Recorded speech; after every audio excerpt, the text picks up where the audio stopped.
ഇവിടെ ഒരു പ്രശ്നം നമ്മളെല്ലാവരും ഗൗരവമായി കാണേണ്ടതായിട്ടുണ്ട്. അത് സനാതന ധർമ്മത്തിൻ്റെ വക്താവും പ്രയോക്താവുമായി ശ്രീനാരായണ ഗുരുവിനെ സ്ഥാപിക്കാനുള്ള സംഘടിതമായ ശ്രമം നടക്കുന്നത്.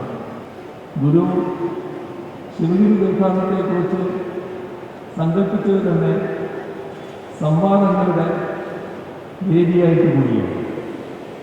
അതുകൊണ്ട് തന്നെ ആ മിഥ്യാധാരണ തിരുത്തേണ്ടത് ഇവിടെ വെച്ച് തന്നെയാണ് എന്ന് കരുതുകയാണ്.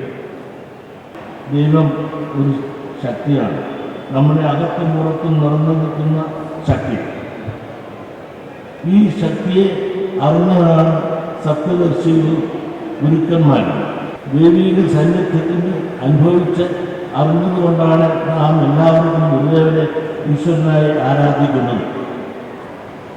മറ്റേതൊരു മൂർത്തിക്കും പോലെ തന്നെ നമ്മുടെ ആരാധനാമൂർത്തിയാണ് ശ്രീനാരായണ ഗുരുദേവൻ. അതിൻ്റെ പേരിൽ വിമർശനങ്ങൾ ഉന്നയിക്കുന്നവരുണ്ടാകാം. വിമർശിക്കുന്നവർ വിമർശിക്കട്ടെ. സനാതന ധർമ്മ പ്രകാരം ഏതിൽ എന്തിനും ദൈവമുണ്ട്. തത്വമസി അത് നീ തന്നെയാകുമെന്നാണ് വേദം പറയുന്നത്.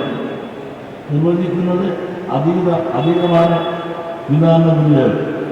സപ്തസാഗരങ്ങളെക്കാളും വിശാലം അഗാധവുമാണ് ഗുരുദേവ ദർശനം. അതറിയുവാനുള്ള തീർത്ഥയാത്രയുടെ ഭാഗം കൂടിയാണ് ശിവഗിരി തീർത്ഥാടനം.